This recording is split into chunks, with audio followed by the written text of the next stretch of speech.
Good evening and welcome to another edition of the Press Box. Brian Carson here with my co-host Kenny Varner. How's it going, Kenny V? Pretty good. Still pretty soggy from this week. That's been crazy. But how Kenny, about you? You want to know how you're getting old? How's that? I am sitting here in my house with the heater, my portable heater on. Oh, wow. Yes. Bad circulation, I guess, when you get older, because I've been freezing all day. All right, let's get on with the show, shall we? We have tonight Mifflin County girls lacrosse coach Theresa Lamont, who's been on before many times. We're always glad when she comes on. And then we have international lacrosse superstar Mara Gallo. Hey. Mom, thank you for coming on. Yeah, let's give her a clap. Yeah. Thanks for having me. Uh-huh. I'm going to start off, obviously, with you. What was it like going over there and playing in Spain, in Barcelona? I guess it was Barcelona and Valencia, right? Mm-hmm. What was that experience like? It was amazing. I was not ready to come home at all. It was cool to see like the different kinds of culture because they play differently than we do. So like they don't wear goggles usually, and we always wear goggles. And so like they tried to wear goggles for one game, and it did not work. Somebody's got a hot rod. So, how long were you there? I was there for 9 days. We left July 30th, July 29th, Wow. something like that, and we were there till August 7th. What an experience. And I bet, the culture, everything. I'm sure you guys got to tour around and, eat well. Yeah. Their food and other was things. really good there. So, now, the team, was it an U19, U18, or what was it exactly? It was kind of like a U19 team because there was one girl that was entering her junior year in the fall, and then the rest of us were entering our senior year, and then there was like two athletes that were entering their freshman year of college. So it was kind of like a mix, but majority of us were entering our senior year. And you played 2 games or more? We played 3 in total, but we played like 2 like full normal games with like quarters, and then our first game we just played 6s, which is really fast paced, and it's kind of just down and back, down and back, down and back. Gotcha. And you were midfield, right? I was technically midfield and 6s, but I usually play attack, which is like the offensive side of the ball. And we'll get to the goals in a minute. Theresa, you got to be beaming with pride at one of your players, not only going over and being picked, but 5 goals. Yep. Sometimes I think as coaches we're hesitant to give too many accolades to players because sometimes we're a little biased. Well, we're always biased because they're always our kids. But she just knocked it out of the park. And the really neat thing to see about Mara, and I didn't share this with you, but, she's a leader at home. But she knew when she went there to stay in her lane and test the waters, be a little humble, take a look at what's going on, and find her way in there. And I really think that shows a level of athlete that lends itself to the cognitive side, that she's not just a player with physical skills. She is a player that is an empathetic player. She's a strategic player, and she's a very physical player. But I think I was so proud of her to watch, to see how she navigated working with all these people that she's never played with, working with coaches she's not worked under before. She's been fairly sheltered in that sense. But she just gradually rose and rose and rose into a level of real leadership. And I think has everything to do with Mara's character.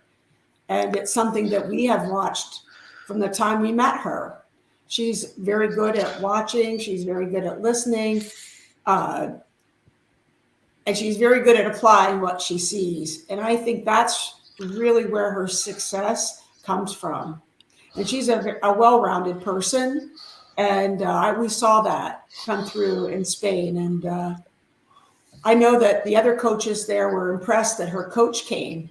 Yeah. They're like, we've never had a coach show up. Well, I wouldn't miss that for the world. Also, you were over too? Uh-huh. Yes. Her mom went, and, her mom coaches. She was my assistant coach. And she asked me if I would want to go along, like, right away. And I'm like, yeah. And why didn't you think of 1 second of asking Kenny or I? Well, you guys won't even show your faces on this screen. We're too ugly. We're practically related. You should. We're too ugly. We don't want Mara to run away from the. We want to interview her. We don't want her running away from the camera. She's not going anywhere. She has really accepted the challenge, and I'm just so happy for her, and very proud of her. And she's got some things coming up in the winter, right? A showcase. She's got some things coming up, and she's just somebody that when I met her, she was a keeper. And I'm kind of, I don't say that much. But she is never disappointed. Never disappointed.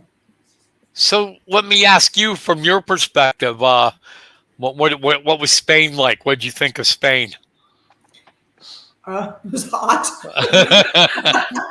Okay, they don't have ice cubes over there. You get one ice cube a day, and that's it. There are no ice cubes. Yeah, no, they just don't do it. Their water was all bottled. It was kind of weird. It seemed wasteful to us, but it's not. That's just the way they are, and they do recycle and all that. But we had a lot of opportunities to sightsee. The players were kept, I don't know, sometimes 15 minutes from us, and maybe other times 10 in their hotels. We didn't see them a whole lot. We didn't see them at practices. We only saw them, at games. And that's why I say it was fun to watch her grow and find her voice. And when you get an award that names you player of the game, it's not just because of the goals you score. It's the leadership. It's what you bring to the game. It's how you work with other people. And not everybody did that, Mara. I mean, I'm sure you saw people that you thought, ooh, right? They weren't all great at working with other people. Yeah. They were learning, maybe, right? But she did a great job. But we had a fantastic time. We did a tremendous amount of sightseeing, and we were all about lacrosse. We were all the time trying to find out what they were doing and where they were.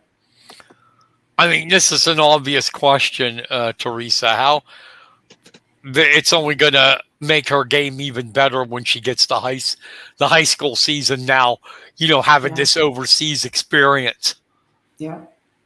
Yeah. And I think, too, what will help her is refining those communication skills, because she had to work with people she never played with. But when you play with elite players, there's just this weird communication that you have.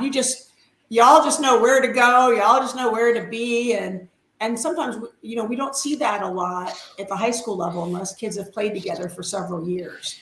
So I think that might be one of the biggest differences, is that you play with people that just had this aptitude for lacrosse. And at our level, at school, in our school, we're learning that aptitude. They're learning how to do that. So I think that was a great opportunity for her, and it's really going to help her get to the next level, which I think she's got some exciting conversations going on with some colleges. Oh, we'll get to that. Mara, what was it like playing with these girls? I mean, a whole different kind of competition and a whole different, I'm sure, teammates, like your coach said, communication and that. What was it like working with these girls? So our first day that we actually got there, we had practice that night, and like we were all like super jet lagged, and so it's kind of like an easier practice, kind of. So like it was kind of just like learning each other's like names and like getting a feel. But then like I'd say by our like second game, like it just kind of clicked. Like we all knew who wanted to do what. Like we knew who was gonna try to do like send like a cut by themselves or like send like doubles or like who was gonna do an ISO play. Like we just knew. And actually one of my teammates from Wisconsin, her and I were like coming up with a play in like the middle of our third game, just like to see if it would work. And like we were so close. And so it's like really cool to see how fast you can like connect with people because they're on the same level as you and they want to be there and they're not just showing up to show up. Gotcha. That third game, was it? Did you guys win that one? I know you won the other two. Mm-hmm. Yeah, we won like the sixes. I feel like it was kind of just like getting a feel because there was actually an issue. We were supposed to play just teams from Spain, but they only had like 3 girls actually be able to come because that was like their summer, and so like they were all away on their vacations. So then did you feel like that game was more like a scrimmage type thing? Yeah, it was kind of like it was a scrimmage-ish. It wasn't like you took it super serious. You were kind of just like having fun. But, I mean, you had fun in all the games, but I feel like we like kind of like really pulled ourselves together the last 2 games just to like, you know what I mean, like show why we're actually here and like how good we are. Mm-hmm. And you won the first game 17-6. Yeah. Who are you playing? We were playing girls from Spain, Poland, London. Oh, so they were all combined, not. Yeah, it was. I was assuming, okay, you're taking on the Spanish team, you're taking on the Polish team, so they were all combined. Yeah, so like not only did we have to get used to how we played together and how they played, they also had to get used to how they played together. Okay, so it didn't matter what country, we were kicking butt. No, yeah. And they had a couple of players on the international team that were college players, if I'm not mistaken. Yeah. Oh, really? Maybe going into their sophomore year, even. And then they had this super, super good girl, and she was like 14, and she was the youngest. She was so good, and she was playing against all of us. Wow. So how different was it? You mentioned briefly when we started the show that over in Europe, the game, it's different, but you mentioned the goggles. What else was different from their style of play? So they don't wear goggles, which we always wear because it's like our protective of our face. And they also made the comment about how like in the midfield, they kind of just let the opposing team get back on to like their offense and let them settle in. But like as in like the United States in the midfield, that's like the battleground basically. Like you're just like picking off passes, you're setting doubles, you're getting the ground balls. Like you're just like basically fighting your way through. And I'd say the midfield's the hardest like played because once you get down to offense, you can settle, you can do whatever you really please. But in the midfield, you're just trying to gain control and like keep your momentum moving forward instead of just moving side to side.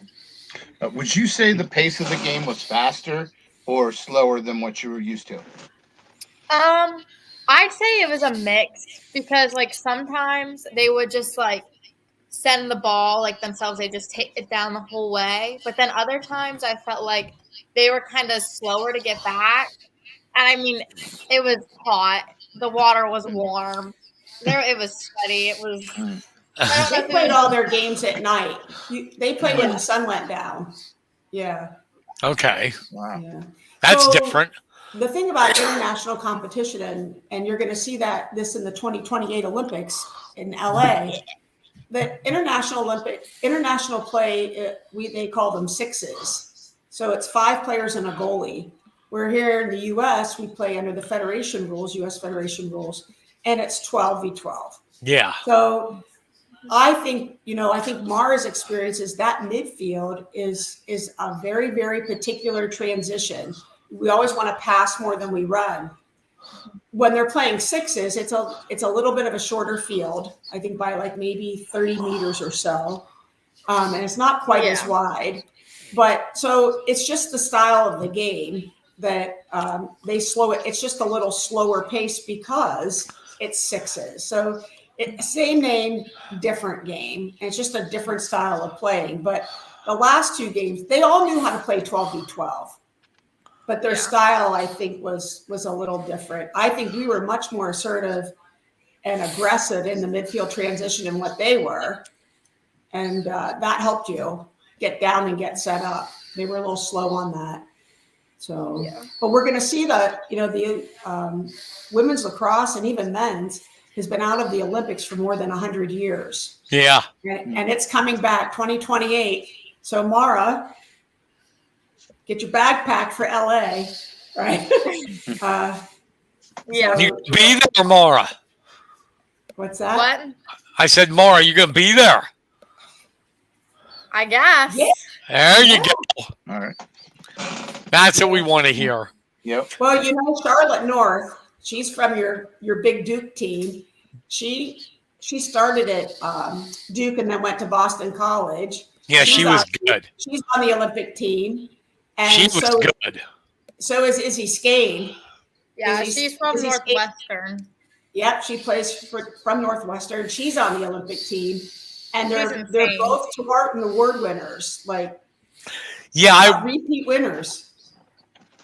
Yeah, I watched her Boston College when did they make the finals? NCAA? Yeah, they actually played Northwestern in the championship game, and it was kind of a battle back and forth, and then Boston College ended up winning by 1 goal. She's good. Didn't she lead the all-time leading scorer? Yeah, so it used to be Charlotte North, and then Izzy Skane beat it this year. Oh, she did. Okay. Yeah. And the big award there for lacrosse is the Tewarton Award. Yes. Right? That's like the Heisman. Yeah. Right? Yeah. Izzy Skane has won it back-to-back in both years. Yeah. So see, you've got your eyes on these people, and maybe you'll see them at the Olympics in 2028. Yeah, and you'll actually be playing sixes at the Olympics. So That's it's really right. That's what they play. Yeah, it's really fast-paced, and it's fun because it's not like slow. You're always moving. And ESPN covers women's professional lacrosse. Mm-hmm. So you can get a good look at watch it. I watch men, women. Yeah. I always watch the NCAA championships. Yeah. It's amazing. And the U.S. they made a women's national box lacrosse team, and they just won the championship. I think they played Canada. Yeah. Yeah. And that's who we're going after. We're going after Canada because they've got such a strong history of lacrosse. So that's our target. Going after them.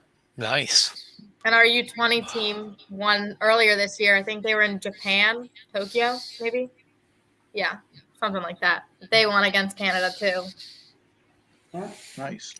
So you had 2 goals in the first game. 3 goals in the second and got player of the game. How cool was that to be voted player of the game? It was really cool because honestly, I did not think that I performed that game how I should have because we only had 1 goalie there and she was on our team. So we switched goalies. So we'd start and we'd be defending her for 1 quarter and then we switch and then they'd be defending her. And we did that. But we had the shooter tutor, and it was this big. That's what you had to shoot the ball in, and none of us were making it. It was bad. It was frustrating, yeah. Yeah, and I just thought I'm definitely not gonna get it because I just kept shooting on the shooter tutor, and it was treacherous. You didn't go into that game saying, "Oh, I want to be player of the game." No, yeah. No, I don't. I'm sure you didn't do that. And, but the coaches saw what we see. He's And very calm, cool, collected. You do your job, right? You help other people do their job. And what's interesting too, and I didn't include this in our press release, but you scored the first goal for the U.S. team. Mm-hmm. So that's a nice takeaway too. So the first game of the series, you scored the first goal. Yeah, so and we also did these. It was incorporated, like when we had downtime.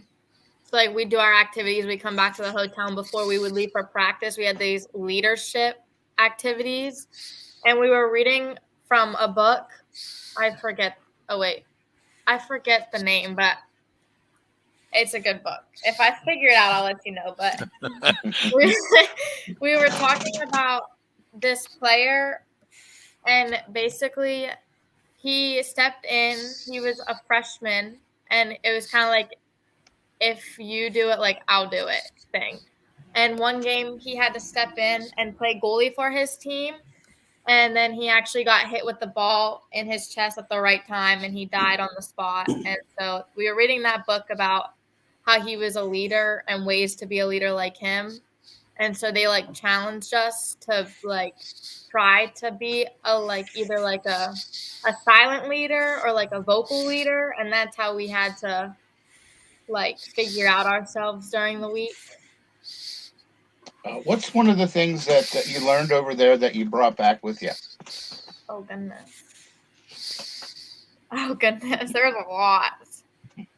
Say them. Go ahead. I feel like this is just basic, but like being like 15 minutes early, like is on time, and like showing up when you're supposed to is technically late, because it was always super important. Like we had set times for everything, and if you weren't there, then we had to take time away from our activity to wait for you.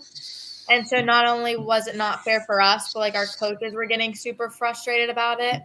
So like I just feel like you're 15 minutes early, or even like 20 minutes early, just so that you're ready. I feel like that's super important, especially if you're an athlete, because if you show up to a 7 p.m. practice at 6:55, like, seriously.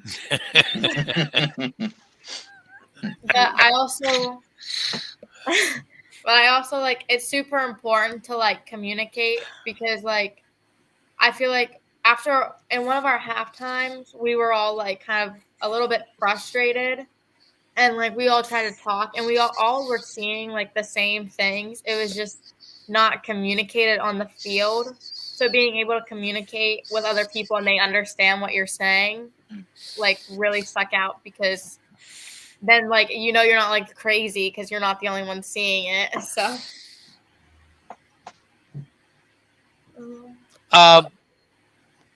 How has this helped you? Like next spring, the high school season as a leader of your team? It's definitely gonna help me, because now I know like not only can I be like a silent leader on the field, but I can also be a vocal leader when I need to. And that was also one of the reasons that they picked me for player of the game, because I was demonstrating what we were talking about in our leadership activities, and they like kind of relied on me. And I also feel like it's gonna help me like be able to like, because we did so many like drills and like different things like at our practices to like lead up to the games, so I can like try to like take it away from that and make it make sense to my teammates, because sometimes if something makes sense to me, it might not make sense to the person sitting next to me, and the way I'm explaining it is not helping. So I feel like just being able to like demonstrate it and like talk about it and like actually show them will be able to help me, because I know sometimes I get really frustrated really easy, and it doesn't always help my teammates. But I feel like, because I'm just trying to communicate, so I feel like being able to be more calm and communicate about it instead of just like assuming that they know. Just go all diva on them and go, look, I was player of the game in Europe. Start moving. No. Start moving. No. Yeah. Go all diva, Mara. Go all diva. I'd say Theresa- my mom would say I'm a diva all the time. Theresa would love high you going diva. No, she has high expectations of herself, and that comes from her family. Mhm. Your mom has very high expectations of herself. Graham and Pat have high expectations of themselves. And I just think that's something that Mara has grown up with. She's never late for anything. You know, I shouldn't say never is a very long time, but what she was talking about, you know, being early, you don't walk in to practice 5 minutes before it starts. You're not mentally prepared to be into practice. You're not thinking about what you're going to be doing. But yeah, I think that's one of the things like with Mara is that we're gonna see very different demeanor, I think, from her, a different perspective. And she's right. She's very good at reflection, at self-reflection. She would get frustrated and, you know, learning that, yes, you were the veteran on the team last year, but you can't do everything for everyone. They won't learn that way. And what we know about kids that are learning to play lacrosse, and no matter what they're playing, the more time we spend with them, the more things that we break down, and the more willing they are to accept those challenges, that is time well spent. But it's two-sided. They have to be willing to accept the challenge, and we have to be willing to break things down for them and see growth that way. And I think, you know, coming back from Spain, the challenges weren't the same as working with a lot of newcomers to a game, but you still had to learn what made certain people tick. You had to learn how to talk to someone or talk at them, what they could take, what they couldn't take. And I think you probably learned a lot about yourself, right? And about how other people. But I think they made the right pick for player of the game. Without a doubt, they made the right pick. Now she's going to make freshmen carry her bag. No, maybe Graham will. Maybe Graham, yeah. Carry my Graham's bag. always after me. Carry my bag. Carry my bag, rookie. Yes. Graham and Pop take really good care of her. So they do. So she's their little diva. Is there anything that you learned over there that you want to incorporate in your game now? I mean, there's like drills, but like I feel like as a person, like just because like they're your opponent, like in the middle, like at the game, doesn't mean like you can't talk to them after the game. Because like if someone had a really good game, like you need to like let them know that, because sometimes like you feel like it goes unnoticed, but it really doesn't. Like if you're like struggling and like you're getting frustrated and someone like brings it up, like obviously it's not going unnoticed. And I feel like that's really important because we made really good friends with all the international girls and they were always doing stuff with us. But like whenever it was game time, like they brought it. Like they were not holding back. They let us have it. And they played a very pure game. There wasn't any fancy schmancy stuff. And I think that's the game that you were taught. It's just a very pure game. You don't need to be fancy. You just need to execute, move to open spaces, pass to open spaces, and read the field. And that's what I liked, is that I recognize that game. Yeah. And we need more of that game. I think sometimes, you know, in the last year or so, U.S. lacrosse has gotten kind of violent, very, very physical with equipment. And that's not the game. Whack them with a stick. You're not allowed to do that. And, You're not allowed, but Whack-a-mole. It has started. Oh, did you see our post one time about the whack-a-mole? Yeah.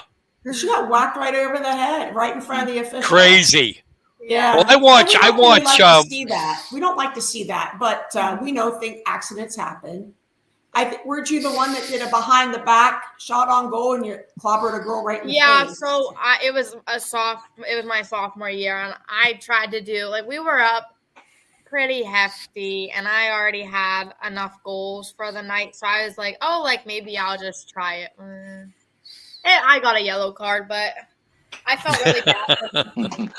I didn't mean to. It just kind of happened. I thought she was a lot farther away than what she actually was.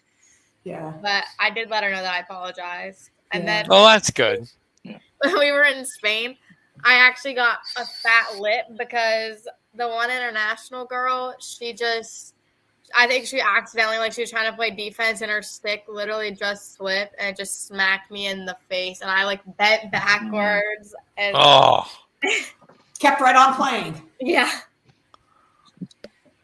But I do notice that a lot in the men's professional. You're not supposed to, but they're clobbering each other with sticks. Well, they're technically allowed to because they're bashing hands. Yeah, they're just not allowed to target the head. Yeah. But it was quite an experience, and super proud of her. And I think that some of the biggest accolades and the greatest forms of praise, like Mara said, come from your competitors. And she's been fortunate enough for that to be recognized even in her high school games. But to see it from an international perspective, that's great. But Mara's a manager for the football team, and they had Meet the Husky night. Now, Mara, I wasn't there, but I didn't know it was coming either. Another great form of appreciation is when your peers recognize you and share with everybody they know about your trip to Spain. Tell them. Yeah, so we at Meet the Husky night, they announce all the fall sports teams in the fall, and then in the winter they have one, it's winter teams, and spring it's spring. But basically, football is always the last to go, and it's usually goes coaches, managers, and then the players, and then the captain speaks. So we were all announced, and then Avery Arend, he wrestles too. Oh yeah, I know Avery. Yeah. He decided he was going to speak, which was probably for the best because he's the most, probably intelligent person to speak. Because I think if Peyton Kearns got up there, I would. Oh, no. No, not Peyton. Not Peyton. Actually, he's articulate. You're saying that he's verbal linguistic and he's very articulate. Yeah. That's why he's a great person to speak. And, but I'm stuck with Peyton because he's my homecoming partner. So, but. So a homecoming queen candidate as well. Yeah. Right? All right. So tell them about it, will you? But Avery got up there and he started speaking and he's just doing his thing. And then all of a sudden he was like, I'm going to recognize our lead manager, Mara, for going to Spain and blah, blah, blah. And he started talking about it. And it caught me really off guard because one, I didn't know who was going to speak because that was they were all trying to figure it out, even as they're being announced. So they were a hot mess. And then no one even knew what they were going to say. But then it kind of really surprised me because it was just nice that he actually did it. Yeah. So. Yeah. You're a genuine person and your classmates recognize that. Mm-hmm. Mm-hmm. And being selected on the homecoming court is another accolade that you do a lot of good for people.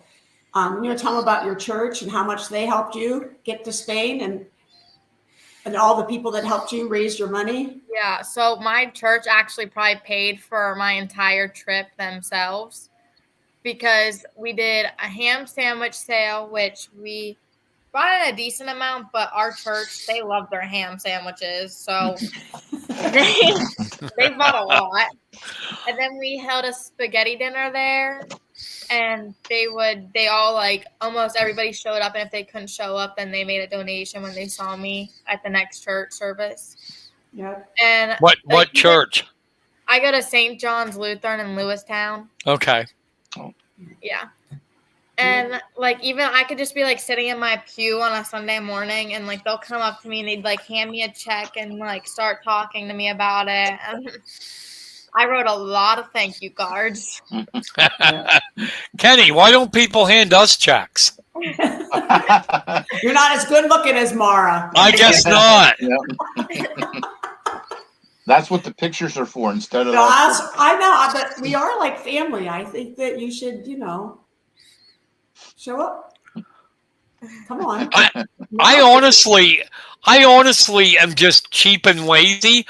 I have my avatar on here because my computer doesn't have a setup like that. I've never bought a video camera. I don't even have an avatar. I wouldn't even know how to make one of those. I don't have a video camera at Oh, all. sheesh. I know. So, well, I know that would be hard to pick, but I'm going to ask it anyway.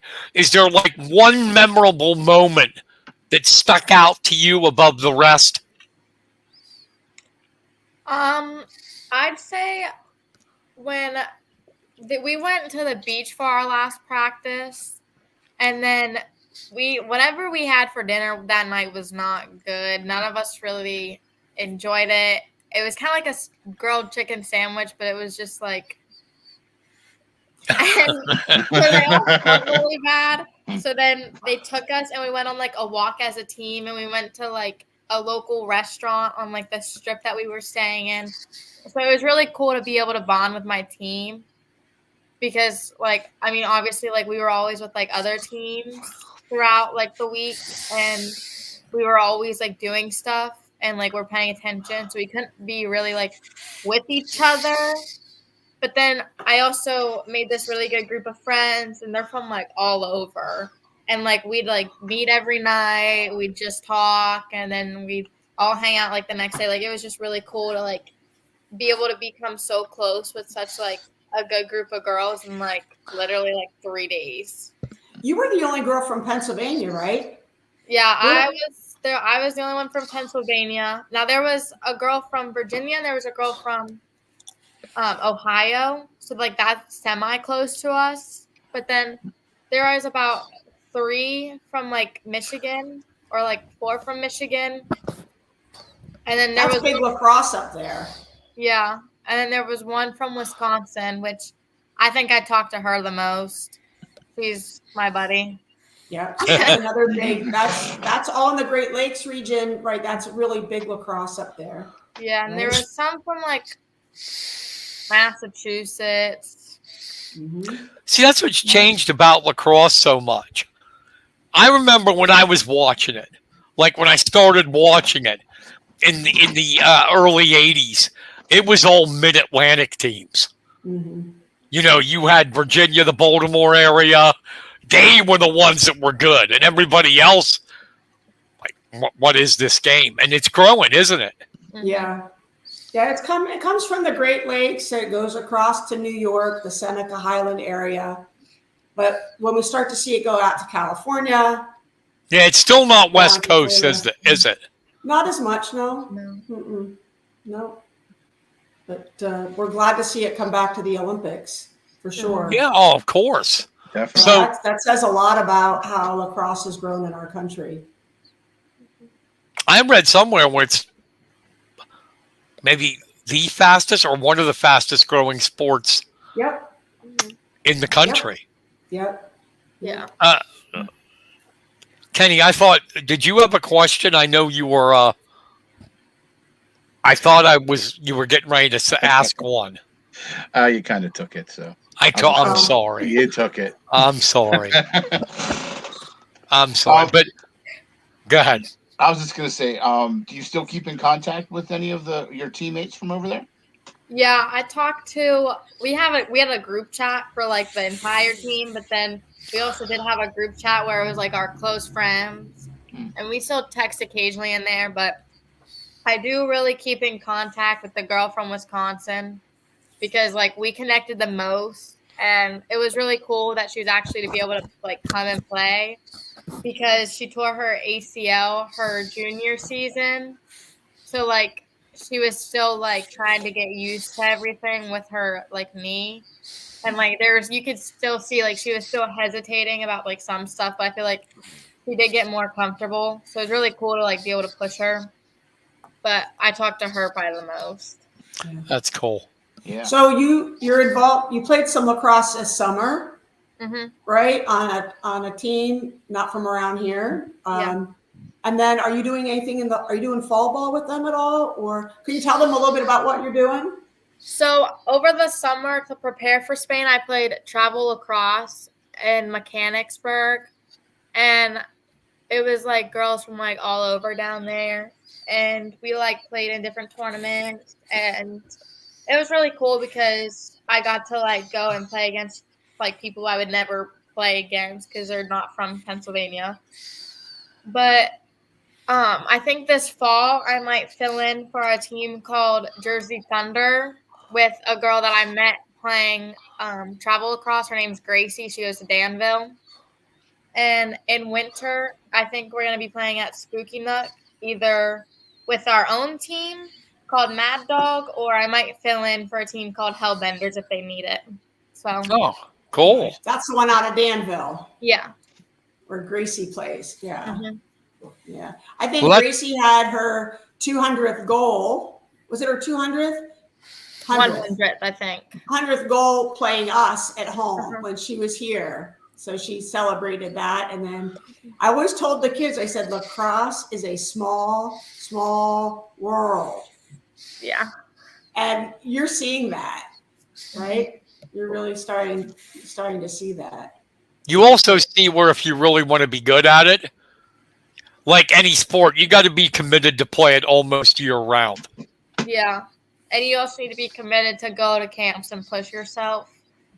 Because I feel like sometimes people either stray away from the camps as they get older, but like to me, they're so much fun. I love going to camp. So here's some advice. This spring, you walk into Tish. Okay. And say, I am international player of the game. I want some NIL money.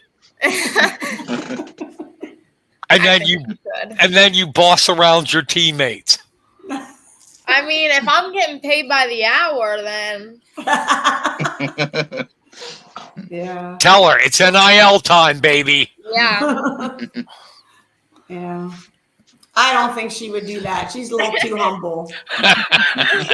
She just does her job on the field, I think. So I got to ask you now. We're winding down here. You don't have to say anything if you don't want to. Okay. But colleges, who are you looking at? I'm looking at Juniata, which I just went to a camp there like early September, like September 8th. And I'm also looking at Messiah and Lebanon Valley, which a girl, like one of like the directors of Beyond Sports that was on the tour with us in Spain, she actually played lacrosse at Messiah. And so it was like a small world connection because like I was like, no one's ever heard of like Messiah or like any of those colleges. So it was kind of really cool. Nice. Well, so what are some of the things that will help you decide? Definitely. Yeah. Well, that too. Definitely like whatever, like if they have my major, because I want to go for nursing. So like if they have a nursing program and how that will affect my like schedule for lacrosse. And like the team, like culture, because I know some teams it's like split into like little cliques or they're all really unified. So I don't want to be like the oddball out and go in and like there's just like a bunch of cliques instead of an actual team. And I just think like the coaches and like their personalities, because like if they're not like a coach that's like willing to push you and they need to push you and then have fun when it's time to have fun, then like I feel like you have to like have some work and then you need to have some play too. It can't just be like work, and then you burn out. Good point. Good point. Mm-hmm. Both of you, any final thoughts you would like to say? I'm ready to go back to Spain. There you go. Nice. 2026. I've made up my mind. Yeah. Well, I'm not sure what you know about what's going on in our program, but Mara is going to be blessed with having her mom as the head coach for her senior year. You're not coaching. Oh, I am not. And I let them know at the beginning of last season that, start looking. And, Hillary, she's been a great student of the game, and she's very well equipped to handle the team. And so I'm a little bit older than you, Brian, and I'm getting ready to retire. And I thought I would be gone by the end of the first semester, but I don't have things quite lined up just yet. I've got to have something to do. I've got to have some purpose in my life. And one thing that when I started the program, I had a 1-year plan, a 3-year plan, and a 5-year plan. And we ended up with 6 because of COVID. And I feel like I met all of my plans, met all of my objectives, but the players exceeded the goals that I had for our program. And I'm really happy about what we were able to do in Mifflin County for girls. We've got girls playing at the next level. We've got kids that are getting exposure by going to travel teams. We've got somebody that's playing internationally. And I think that says a lot about the viability of a lacrosse program in our community, that we have taken a program that people couldn't even spell, and we're asking, what's lacrosse? And I really indebted to the players that we've had over the years that have elevated our program, and also to our coaches. We've had the same coaching staff. And I think that in today's world, that's unusual. And Coach Johnson started with me in 2019. And then we brought on Hillary and Tanja, and all 4 of us, we're still hanging around. And, some of us are trying to retire and go other places. But I think our program was a very successful program in a very, very short period of time, and in a very, very competitive arena. And there's a lot more to grow and a lot more to do. But so I'm happy for Mara to have her mama, right? Yeah. As your head coach. And I'm really happy that Hillary's willing to do that. And we thank you guys too. You guys have been great supporters. Kenny, you were one of the very first people that did an interview with us, and got us on the front page of the Sentinel somehow. Front page of the sports page. And it was a Saturday. We were playing our first game, and it showed up in the paper. But we really enjoyed your support. well, thanks. Oh, it's been great. Yeah, absolutely. And you too, Wow. Brian. I didn't expect this. I'm kind of bummed. Yeah. Oh no. We did great things, and more great things are coming. And I think that the biggest No, but point is that it can be done. This can be done. Like, From our standpoint, from our vantage point, though, Kenny and I, you get relationships, and believe me, not every coach we've dealt with did we like. Right. Aw. There are like some, I won't name names. Go ahead. Joe Tuzing of East Juniata basketball, way back when. Yeah. Yeah. One of those guys that when you didn't show up and he won, why were you? Yeah. And then when you'd show up and they'd lose, he refused to talk to you. Yeah. Mhm. Beautiful I man. know. Okay, but that's neither here nor there. But so Mara, are you pumped that your mom's going to be coaching you, or are you worried you two are going to butt heads? Both, because I mean, we're like twins, basically, like I can pick up what she's thinking or like what she's gonna say or like her reaction to something. And so it's like kind of easy to like tell, which will be nice. But like sometimes she just really gets me going. Sometimes I've had to tell your mom to stop talking. Also tell me to stop talking. I told you to stop talking too. It's definitely gonna be fun because it's my senior year, but great things are coming. Well, enjoy your retirement. You left the program in good shape. Absolutely. Great hands. Mara, be a diva, especially now that your mom's coaching. Drive her nuts. Just be a diva. She yells at me all the time because I drive her insane at home, and I'm just like, "You're gonna miss this when I'm in college." Yeah. See what she does if you go to her. Carry my bag. She would be like, "Are you kidding me?" But hey, congratulations on over in Europe. Good luck in the fall and winter and the spring season. And Theresa, enjoy your retirement. Kenny and I are going to miss you, though. Yeah, definitely. I'll be hanging. You might see me in this. You might see me in some stripes, Mara. Oh goodness. Uh-oh. I Calm can blow down. a whistle better than some of those other people can. Yeah, you might. But I thank you for coming on. Yes, Always Absolutely. appreciate it. Mara, I know we're going to see you again because you're going to do great things your senior year. We know that. Oh, definitely. Watch We're for having it. homecoming this weekend. And good I'll be luck there. home.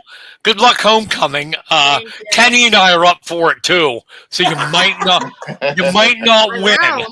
I You have might to not be win. chicken. But no, it's yeah. Good luck at that. Yeah, homecoming's this week, isn't it? Mm-hmm. Against Waynesboro. Yep. Mifflin County is, and go check that out. And you What are you said doing to help them get ready, Mara? What do you do? Do you like help scout? What do you do? Oh yeah, no. I fill waters. I don't really scout for football. I just make waters and Gatorade and basically act diva. like I'm their mom because You're the diva. yeah. so. You're going to be with Peyton, right? Yep. You said okay. Peyton's a character. He is. Oh yeah. Avery's also on homecoming court too. Is he Holy really? Mm-hmm. Wow. All right, that's cool. Yeah. Good luck, and everybody. Thank you for coming on.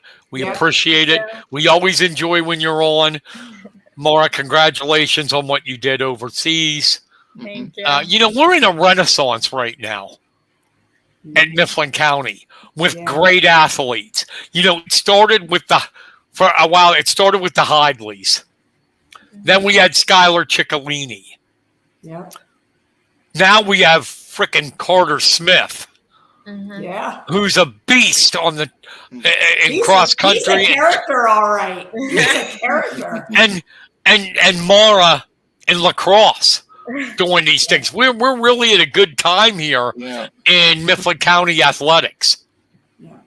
Yeah, we are really blessed with these athletes, I'll tell you. Yeah. And they're good people too. They're good. Right. Oh, good yeah. people. Yeah. And what makes us feel old is Carter Smith. Kenny and I covered his dad, Nathan, at Indian Valley, and we covered Mara's mom at Lewistown. So we are officially in the put them in pickle jars. Put them in pickle jars. Yeah. So yeah, it's a great time, and we enjoy it. We love you guys coming on. Thank you once again. Yep. Thank you. Take care. We will talk to you soon. Nighty night, Mara. Night. Thank See you you guys guys. for having me. Oh, you're No welcome. problem. Thanks for coming Thank on. you. Oh no. All right, Kenny, the Yes. Varner. We have football to talk about quickly. Cool. Let's look at last week's scores. Juniata, 49-7 over Susquehanna. Covered that game. Jasper Sheps, 6 touchdowns. Amazing. 5 receiving. 1, he had 7 catches, 145 yards, 5 touchdowns, and then he had a 60-yard interception return for a touchdown. You know, and people have forgotten. I mean, not forgotten completely about him, but they've gone mostly to the run game here of late, and then they just exploded with him on last week. So the Aaron Zeller was like 12 of 15, 200 and some yards. There was the passing game this week. This past week. Belfont is legit. Yes, they are. 21-12 over the Eagles. You covered that, right? Yep, definitely. Yeah, it was. Tell me a little about it. The Belfont defense had Carson Nagel, kind of off his game a little. He did make some passes, but I'll tell you what, that defense was in his backfield quite a bit. And I know it's been a while since they beat Bald Eagle, right? Yeah, it was 2020. Okay, it was last year. So we're going to try to get Coach Confer on here, talk about Belfont, the Red Raiders. And they are back. What's coming down the road is going to be an interesting D6 championship game. We're going to talk about that. Don't worry. Yeah. Mount Union eked it out over Glendale, 38-31 to go to 5-1. Mifflin County ended their 4-game losing streak, 20-0 over Palmyra. They finally got the running game going. Bryce Rischel had 108 yards. First time they had a back crack 100 this year. Penns Valley continues to struggle. 59-27 lost to Clearfield. Bellwood 28-0 over PO. State College 24-7 over the Rams of Central Dauphin. Time for predictions. All right. First up, Juniata, the Indians 4-2 take on 1-5 Newport. And before you make your prediction, I want to tell you something that's sad. Okay. I feel bad for them. Newport only has 25 kids on their team. That's it. Wow. They're facing the same thing as Phillipsburg a couple years back. Yeah. Oh, that's sad. Your prediction. Oh, my. Well, easy. This is an easy one. Juniata actually has 2 games. They have 1 game on Friday, and then the following Wednesday against our special needs team. But we can go into that later. You're going to beat them. You'll beat them. I'm going to say Juniata in a runaway, 63-0. Wow. I think Newport will get on the board 54-6. The Eagles lost so many people. 3-3, traveled to Clearfield, 5-0. Honorable mention in the state in 4A. Your prediction, my friend. I am going for the upset. I am not. Are you really? I am not giving up on the Eagles this year. After a game like that to Belfont, I look for them to rebound sharply and pull off the upset 35-28. The offense just isn't there this year for the Eagles. They lost too many. Clearfield, very explosive team. I'm going to say 31-16 Bison. A battle of Center County. Phillipsburg 2-4 against the Red Raiders. 4-2 at Rogers Stadium.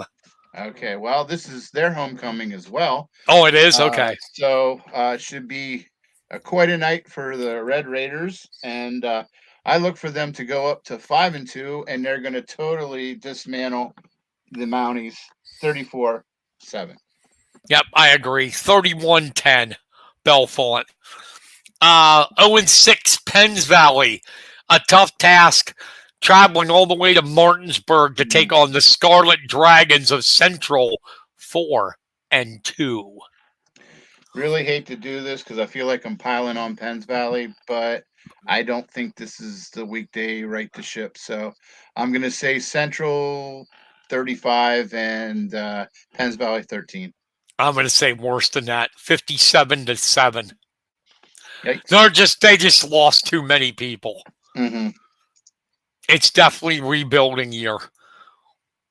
All right, next up, the 5-1 Trojans traveled to Juniata Valley. The Hornets 2-4. Ooh. Boy, I'm going to say, if we're just going by favorites here, I'm going to say Mount Union. I'm going to say 28-7. Mount Union 34-14. I agree with the Mount Union winning. Next, Cedar Cliff, who are better than their 2-4 record. If they were still in the Mid-Penn Keystone, they'd probably be undefeated. But they are in that tough Mid-Penn Commonwealth. 2-4 Cedar Cliff takes on State College 5-1, honorable mention in 6A.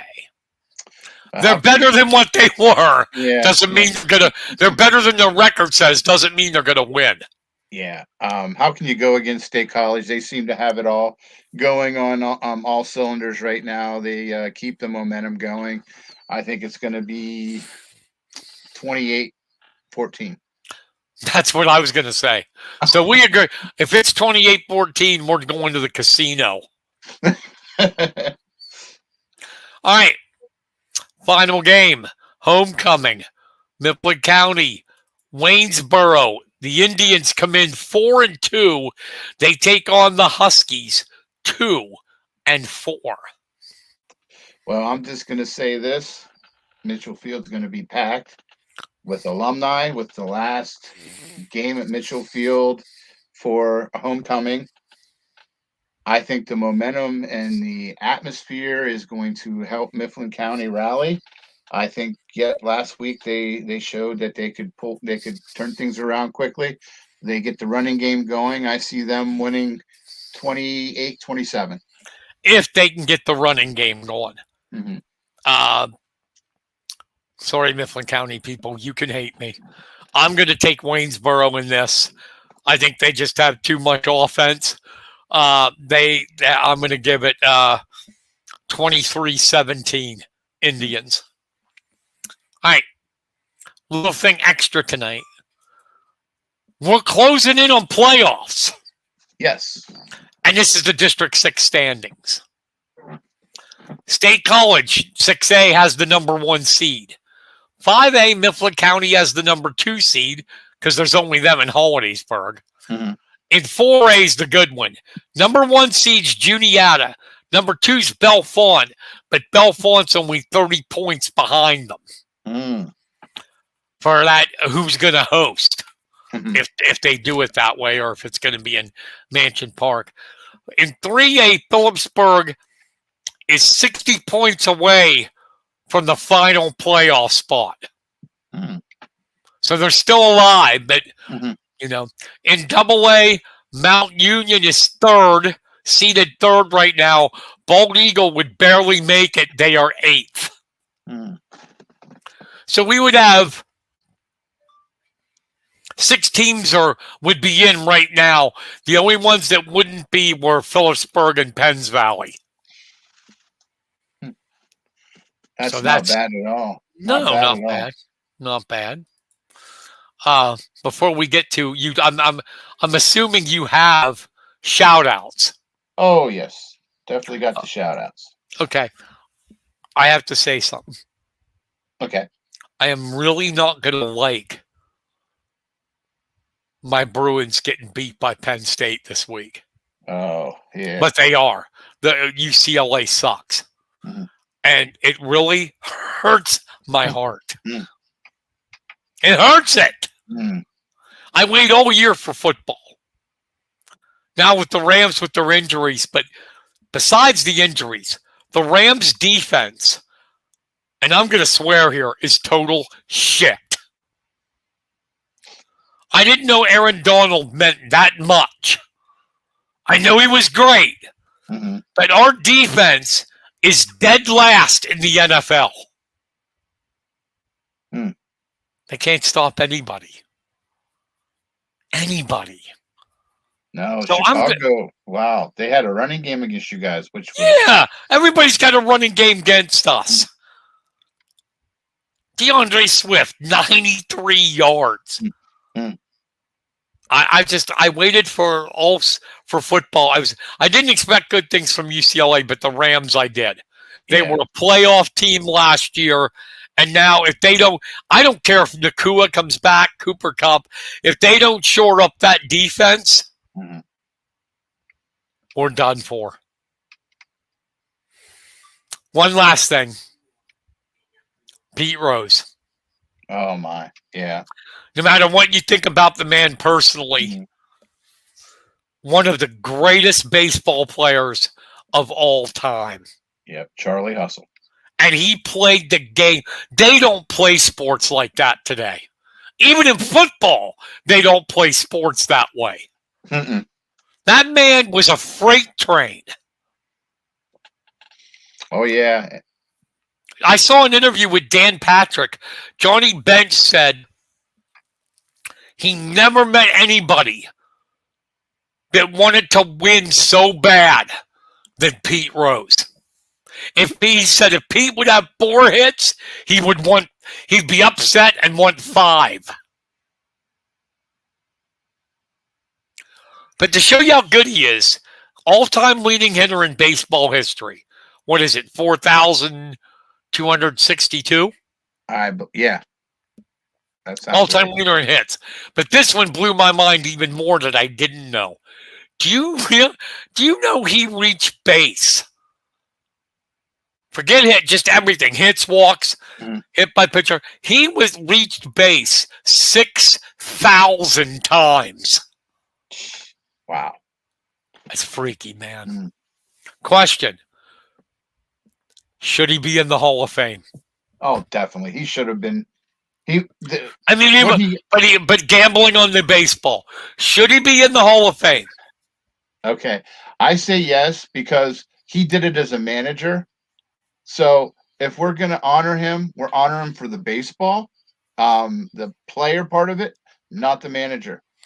So I think I agree. The Hall of Fame, it doesn't say in the Hall of Fame that you have to be perfect character. Right. And hell, look at the Pro Football Hall of Fame. Lawrence Taylor is an honorable character. Lawrence Taylor's favorite thing outside of football was doing crack and beating up prostitutes. That's a fact. As a player, my whole thing is, how can you have the all-time hits leader not in the Hall of Fame? You can't. You can't. Nope. Okay, that's my rants. Let's do Feeding the Ducks. Give me your shout-outs, and then we'll get out of here. Okay. All right, go for it. Here we go. First, shout out to Mifflin County field hockey goalie, Maddie Norman. She reached the 200 save plateau for the Huskies against rival State College. She had 15 saves on the evening. So congratulations on a good career. Yeah. Next up is Juniata volleyball team. They had an easy time with Steel High. Sweeping them 25-11, 25-7, and 25-9. So Brooklyn Ehrenzeller, familiar last name. Oh, yeah. Finished with 15 service points, 10 aces, and 2 digs. So congratulations, Juniata volleyball team and Brooklyn. Next up would be there was a Juniata Mifflin County girls soccer game over the weekend, and shout out to Reagan Lowry, familiar name too to the show. She reached out with 2 goals for the win. So congratulations, nice. Reagan. We'll probably be saying your name here softball season as well. Oh yeah. So next up, This is crazy. I'm sure you saw this. Shout out to the Mifflin County boys cross country team.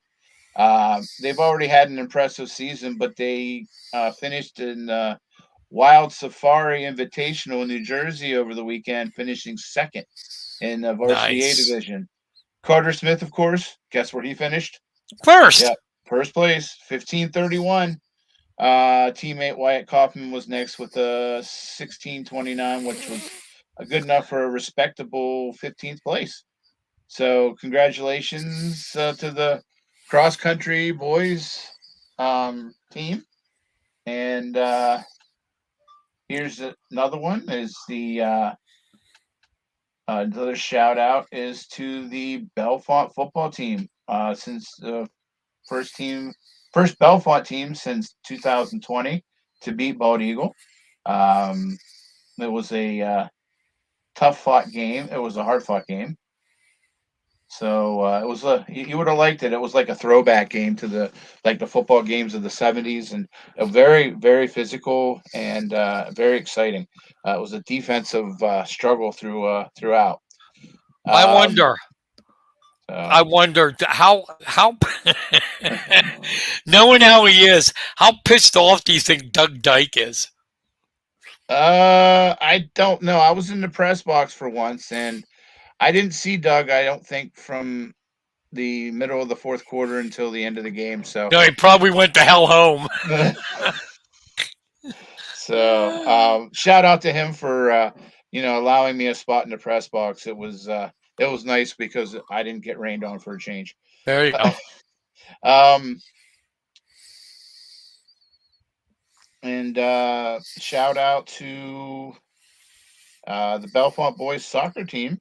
Muscled out a 4-0 victory over Westmont Hilltop, dominated by a shot margin of 27-4. So congratulations. Bellefonte's Andy Jarasenko finished with the hat trick. So congratulations, everybody. And that concludes my shout outs. Awesome. So what do you got coming up? What are you doing Friday night? Friday night, I am going homecoming to Mifflin County. Gonna get to see a lot of old friends and check out the last homecoming game at Mitchell Field. And I'll be doing that on Friday, and then Tuesday I'll be at the TVL Cross Country Championships, and probably be doing something Monday for the Lock Haven Express. Can't have more than 2 days break, so gotta be moving and grooving. So that's my weekend. Cool. I actually got nothing. I'm gonna sleep. Mm. And then watch football, college and pro. I will not watch Penn State UCLA because I can't handle that. Yeah, well, you never know what can happen. That's why they play. I do. I've watched this place. I've watched every UCLA game. They just okay. They don't have the recruits right now. Sean Foster's trying to rebuild them to hang with the Big Ten. And this week, Ethan Garber's their starting quarterback is hurt and may not play. Oh, wow. So, no, it's going to be ugly. Mm. All right, that's going to wrap it up.